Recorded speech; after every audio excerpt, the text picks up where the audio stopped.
राधे राधे।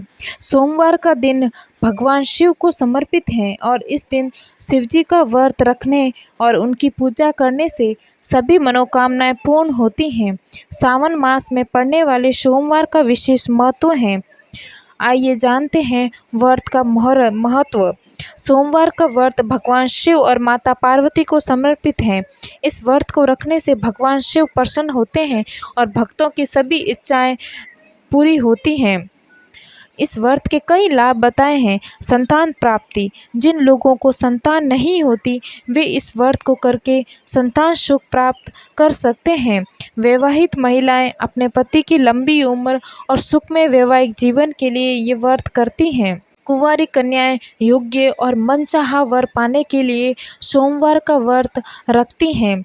इस व्रत को करने से धन और समृद्धि आती हैं और आर्थिक परेशानियां दूर होती हैं। सोमवार का व्रत रखने से शारीरिक और मानसिक कष्ट दूर होते हैं और रोगों से मुक्ति मिलती है। इस व्रत को करने से अकाल मृत्यु का भय नहीं रहता। महादेव को प्रसन्न करना बहुत ही आसान है। अगर वीडियो अच्छा लगे तो कमेंट्स में हर हर महादेव ज़रूर लिखें। कथा के अनुसार, पौराणिक कथा के अनुसार एक नगर में एक बहुत धनवान साहूकार रहता था। उसके पास धन दौलत संपत्ति किसी चीज़ की कमी नहीं थी, लेकिन उसे एक दुख था कि उसके कोई संतान नहीं थी। वह इसी चिंता में दिन रात डूबा रहता था। पुत्र की कामना के लिए वह हर सोमवार को भगवान शिव का व्रत रखता था और सायंकाल में शिव मंदिर जाकर भगवान शिव के सामने दीपक जलाता था।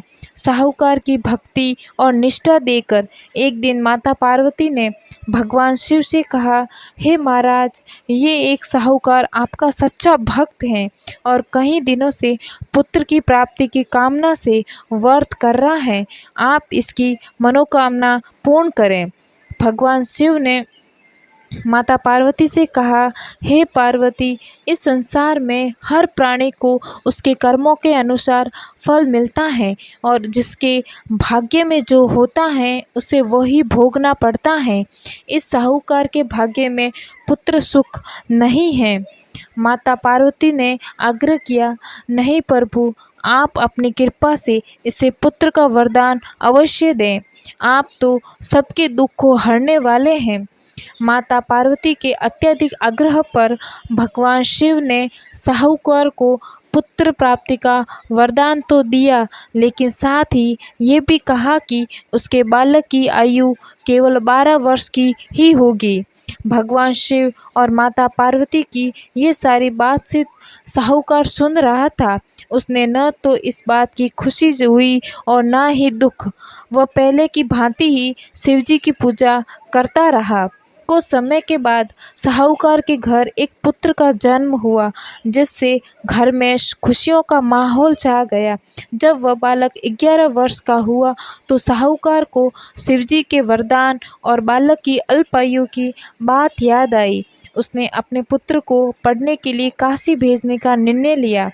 साहूकार ने पुत्र के मामा को बुलाया और उसे बहुत सारा धन देकर कहा, तुम इस बालक को काशी विद्या प्राप्ति के लिए ले जाओ और मार्ग में जहाँ भी रुकना वहाँ यज्ञ कराना और ब्राह्मणों को भोजन कराना। मामा और भांजा काशी के लिए निकल पड़े। वे जहाँ भी विश्राम करते वहाँ यज्ञ करते और ब्राह्मणों को भोजन कराते। यात्रा करते हुए वे एक नगर में पहुँचे जहाँ राजा की कन्या का विवाह था। जिस राजकुमार से कन्या का विवाह होना था वह एक आंख से काना था। राजकुमार के पिता ने सोचा कि वह साहूकार का पुत्र बहुत ही सुंदर है, क्यों न इसी को दूल्हा बनाकर विवाह करा दिया जाए। ऐसा सोचकर उन्होंने मामा से बात की और साहूकार के पुत्र को दूल्हा बनाकर विवाह संपन्न करा दिया। विवाह के बाद साहूकार का पुत्र जब जाने लगा तो उसने चुपके से राजकुमारी के दुपट्टे पर लिख दिया, तुम्हारा विवाह मेरे साथ हुआ है। मैं काशी विद्या पढ़ने जा रहा हूँ। मेरी आयु केवल 12 वर्ष हैं और जिस राजकुमार से तुम्हारा विवाह हुआ है वह एक आंख से काना है। जब बारात वापस गई और राजकुमारी ने अपने दुपट्टे पर लिखा हुआ पढ़ा तो उसने अपने माता पिता को सारी बात बताई। राजा ने अपनी कन्या को विदा नहीं किया और बारात वापस चली गई। उधर साहूकार का लड़का और उसका मामा काशी पहुंच गए। वहां जाकर उन्होंने यज्ञ कराया और लड़के ने अपना पढ़ाई शुरू कर दी। जब लड़के की आयु 12 साल की हो गई उसी दिन उन्होंने यज्ञ रखा। लड़के ने अपने मामा से कहा कि उसकी तबीयत ठीक नहीं लग रही। मामा ने कहा कि तुम अंदर जाकर सो जाओ। शिवजी के वरदान के अनुसार कुछ ही क्षणों में उस बालक के प्राण निकल गए। मृत भांजे को देख उसके मामा ने विलाप करना शुरू किया। संयोगवश उसी समय भगवान शिव और माता पार्वती उधर से जा रहे थे। माता पार्वती ने मामा के रोने का स्वर सुनकर भगवान शिव से कहा, हे प्राणनाथ, मुझे इस व्यक्ति के रोने का स्वर सहन नहीं हो रहा है। आप इस व्यक्ति के कष्ट को अवश्य दूर करें। जब भगवान शिव मृत बालक के समीप गए तो वे बोले, हे पार्वती, ये तो उसी साहूकार का पुत्र है जिसे मैंने 12 वर्ष की आयु का वरदान दिया था। इसकी आयु अब पूरी हो चुकी है। तब माता पार्वती ने कहा, हे महाराज, इस बालक को और आयु दो, नहीं तो इसके माता पिता तड़प तड़प कर मर जाएंगे। माता पार्वती के अत्यधिक आग्रह पर भगवान शिव ने उस लड़के को जीवित होने का वरदान दिया और कुछ ही पल में वह जीवित होकर उठ बैठा। शिक्षा समाप्त करके लड़का मामा के साथ अपने नगर की ओर चल दिया। दोनों चलते हुए उसी नगर में पहुँचे जहाँ उसका विवाह हुआ था। राजा ने साहूकार के पुत्र और उसके मामा को देखकर अपनी पुत्री को उसके साथ विदा कर दिया। साहूकार का पुत्र और उसकी पत्नी तथा मामा घर पहुँचे। साहूकार और उसकी पत्नी अपने पुत्र को जीवित और साथ में अपनी बहू को देखकर बहुत प्रसन्न हुए। साहूकार ने खुशी खुशी भगवान शिव और माता पार्वती को धन्यवाद दिया।